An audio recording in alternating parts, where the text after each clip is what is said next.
We're starting at Hadith number 481.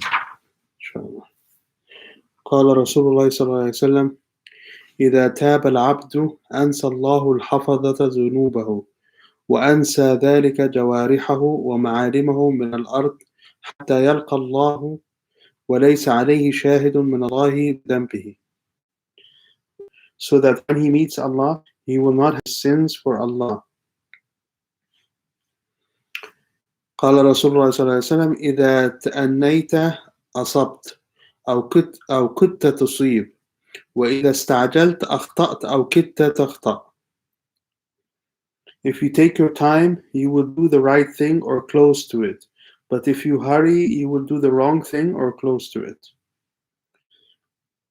قال رسول الله صلى الله عليه وسلم: إذا تبايعتم بالعينة وأخذتم أذناب البقر ورضيتم بالزرع وتركتم الجهاد سلط الله عليكم ذلا لا ينزعه حتى ترجعوا إلى دينكم. If you start selling on credit and then buying it back for a lower price and taking hold of the tails of cattle, becoming satisfied with agriculture and giving up jihad, Allah will make disgrace prevail over you, and will not remove it until you return to your religion. This is it was a difficult hadith to understand. There is a method of selling that they used to have where they would sell on credit. So you sell your product. You say, he's going to pay me $1,000 in 30 days. So you give him the product, and you're still waiting for this cash. And then the man has no cash. If he finds that he is not able to pay you, doesn't have the cash, then you go and buy the product back from him at a lower price. So then he is the loser now, right? So you bought back your goods for a lower price than he can afford. So this is a method that the Prophet ﷺ didn't like. And then he says, if you take hold of the tails of the cattle, meaning you plow your land. If you plow your land and you prefer growing agriculture than jihad, when there is a reason for jihad, you must go for jihad and leave your agriculture. And this was the hadith is about this, that people preferring to settle down and live a comfortable life than doing jihad. Hadith number 484. قال رسول الله صلى الله عليه وسلم: إذا تبعتم الجنازة فلا تجلسوا حتى توضع. When you follow a funeral procession, do not sit until the body is placed in the ground. قال رسول الله صلى الله عليه وسلم: إذا تثاءب أحدكم فليضع يده على فيه فإن الشيطان يدخل من التثاؤب. When one of you yawns, he should put his hand over his mouth, for the shaitan enters with the yawning. Maulana Sheikh Nazim never liked people to yawn during his talks. He said it would make other people sleepy as well when you yawn. قال رسول الله صلى الله عليه وسلم: إذا تجشأ أحدكم أو عطس فلا يرفعن بهما الصوت فإن الشيطان يحب أن يرفع بهما الصوت. When one of you burps or sneezes, let him not do so loudly, for the shaitan loves when the voice is loud with them. Sorry.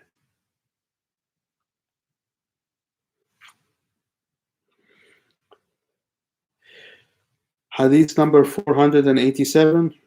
قال رسول الله صلى الله عليه وسلم: إذا تخوف أحدكم السلطان فليقل اللهم رب السماوات السبع ورب العرش العظيم كن لي جارا من شر فلان ابن فلان وشر الجن والإنس وأتباعهم أن يفرط علي أحد منهم عز جارك وجل ثناؤك ولا إله غيرك.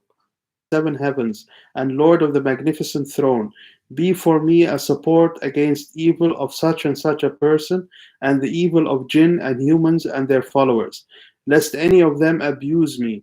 Mighty is your patronage, and glorious are your praises. There is no God but you.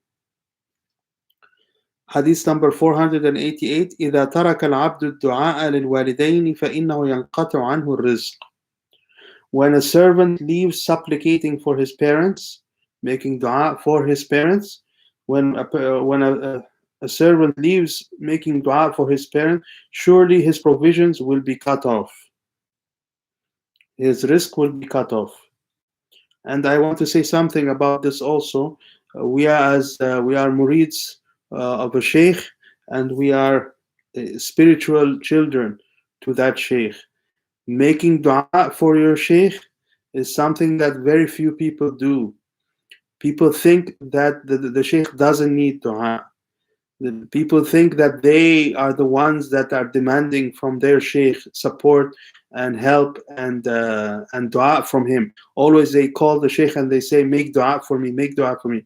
We must ask ourselves, when was the last time we made dua for our sheikh?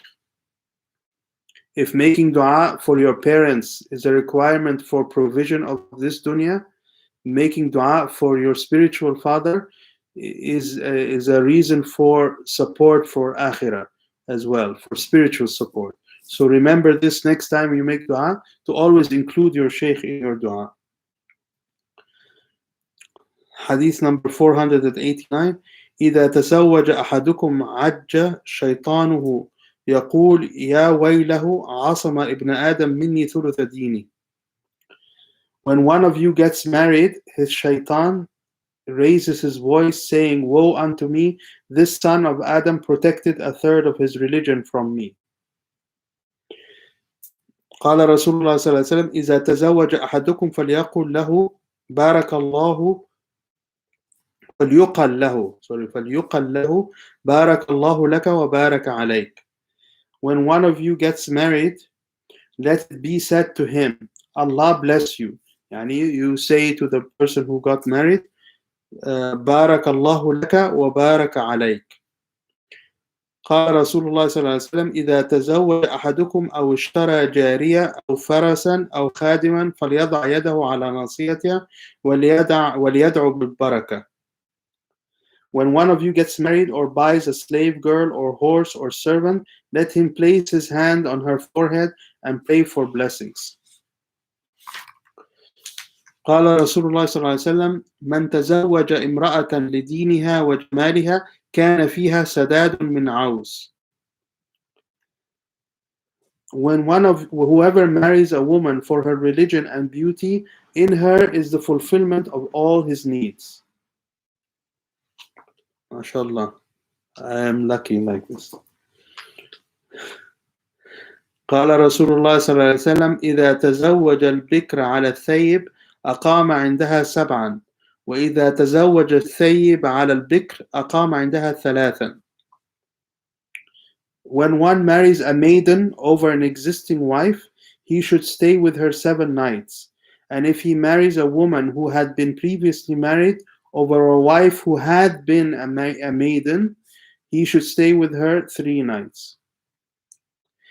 إذا تشهد أحدكم فليتعوذ من 4 من عذاب جهنم وعذاب القبر وفتنة المحيا والممات ومن شر المسيح الدجال ثم يدعو لنفسه بما بدا له. When one of you has completed his tashahhud, meaning in prayer, in salah, let him seek refuge in Allah against 4 things: the punishment of hell, the punishment of the grave, the trials of life and death, and from the evil of the Antichrist. Then he can supplicate for himself as he wishes. Hadith number 495. قال رسول الله صلى الله عليه وسلم إذا تعلمت بابا من العلم كان خيرا لك من أن تصلي 1000 ركعة تطوعا متقبلة وإذا علمت الناس عمل به أو لم يعمل به فهو خير لك من 1000 ركعة تصليها تطوعا متقبلة. When you learn a matter of knowledge, or like the bab, like a chapter or or subject matter. Yani, if you learn a matter of knowledge, it is better for you than to pray 1,000 accepted rak'ahs voluntarily. And it's better to learn this knowledge than to pray 1,000 rak'ahs, voluntary rak'ahs. And if you taught people, whether they practice it or not, then it is better for you than praying 1,000 accepted rak'ahs voluntarily. قال رسول الله صلى الله عليه وسلم إذا تغوط الرجلان فليتوارى أحدهما عن صاحبه ولا يتحدثان. When two people go together to relieve themselves, they should conceal themselves from each other and not talk about their wandering about, for Allah detests that. Here saying not to talk about the wandering about, meaning not to talk about their day-to-day things or their daily lives. Yani. We see this a lot here in the West when people, they go use the washroom, they talk, and it's Allah doesn't like this to talk. Hadith number 497. قال رسول الله صلى الله عليه وسلم إذا تقارب الزمان انتقى الموت خيار أمتي كما ينتقي أحدكم خيار الرطب من الطبق. When the time is near, death will pick the best of my nation, just as you pick the best dates from a plate. قال رسول الله صلى الله عليه وسلم إذا تقاضى إليك رجلان فلا تقضي للأول حتى تسمع كلام الآخر فسوف تدري كيف تقضي. When two men come to you for a judgment, do not rule in favor of the first until you listen to the second. Only then will you know how to judge. قال رسول الله صلى الله عليه وسلم إذا تمضمض أحدكم this في الوضوء يعني in وضوء إذا تمضمض أحدكم حط ما أصاب بفيه وإذا غسل إذا تمضمض أحدكم حط ما أصاب بفيه وإذا غسل وجهه حط ما أصاب بوجهه وإذا غسل يديه حط ما أصاب من أصول الشعر وإذا غسل قدميه حط ما أصاب برجليه. When one of you rinses his mouth in wudu, he removes what he committed with his mouth, meaning like sins or mistakes. And when he washes his face, he removes what he committed with his face. And when he washes his hands, he removes what he committed with his hands. And when he wipes his head, his sins are scattered away from the roots of his hairs. And when he washes his feet, he removes what he committed with his feet. Hadith number 500. إذا تمنى أحدكم فلينظر ما يتمنى فإنه لا يدري ما يكتب له من أمنيته. When one of you makes a wish, let him look at what he wishes for he does not know what would be written for him from his wishes. Yani, this is a saying they say here in the West, be careful what you wish for. Hadith number 501. إذا قال رسول الله صلى الله عليه وسلم إذا توضأ العبد تحات عنه ذنوبه كما تحات ورق هذه الشجرة. When the servant makes wudu, his sins fall from him as the leaves of this tree fall. Hadith number 502. قال رسول الله صلى الله عليه وسلم إذا توضأ العبد فأحسن الوضوء ثم قام إلى الصلاة فأتم ركوعها وسجودها والقراءة فيها قالت يعني الصلاة حفظك الله كما حفظتني ثم أصعد بها إلى السماء ولها ضوء ونور وفتحت لها أبواب السماء وإذا لم يحسن العبد الوضوء ولم يتم الركوع والسجود والقراءة قالت ضيعك الله كما ضيعتني ثم أصعد بها إلى السماء وعليها ظلمة غلقت أبواب السماء ثم تلف كما يلف الثوب الخلق ثم يضرب بها وجه صاحبها. When the servant makes wudu and perfects it, and then rises to pray and perfects the bowing, prostration, and recitation, the prayer says, may Allah honor you as you have honored me. Then it is raised up to heaven. It has a light and glow, and the doors of heavens are open for it. But if the servant's wudu is defective, and he does not fulfill the bowing, prostration, and recitation, The prayer says, "May Allah waste you as you wasted me." Then it is raised up to heaven. It has darkness, and the doors of heaven are shut for it. Then it is rolled up as an old shabby cloak is rolled up and used to slap its owner's face. قال رسول الله صلى الله عليه وسلم: إذا توضأ الرجل فأحسن الوضوء ثم خرج إلى الصلاة فلا يخرجه ولا ينهزه إلا إياها لم يخطو خطوة إلا رفعه الله بها درجة وحط عنه بها خطيئة. When a man makes wudu and perfects it, then leaves his home to pray, nothing else causes him or urges him to leave except the prayer.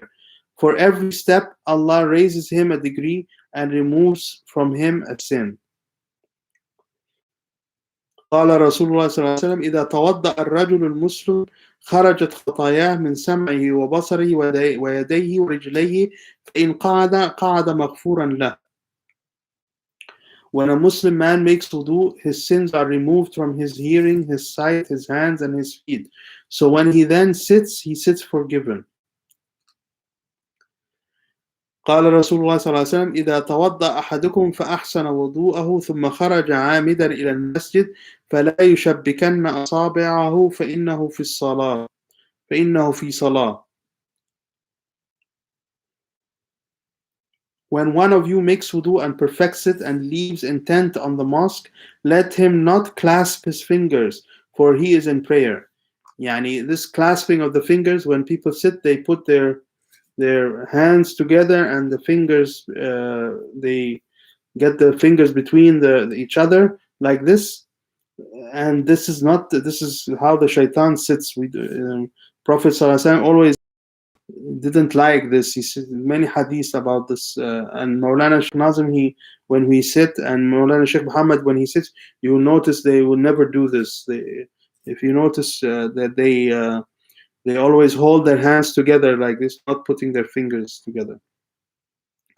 قال رسول الله صلى الله عليه وسلم: إذا توضأتم فأشربوا أعينكم الماء من الوضوء ولا تنفضوا أيديكم ولا تنفضوا أيديكم فإنها مراوح الشيطان. When you make wudu, increase the water in the eyes and do not shake your hands dry. قال رسول الله صلى الله عليه وسلم: إذا توضأت فابلغ في المضمضة والاستنشاق ما لم تكن صائما. When you make wudu, exaggerate the rinsing of your mouth and the sniffing up of water unless you are fasting. قال رسول الله صلى الله عليه وسلم: إذا جاء أحدكم فأوسع له أخوه فإنما هي كرامة أكرمه الله بها.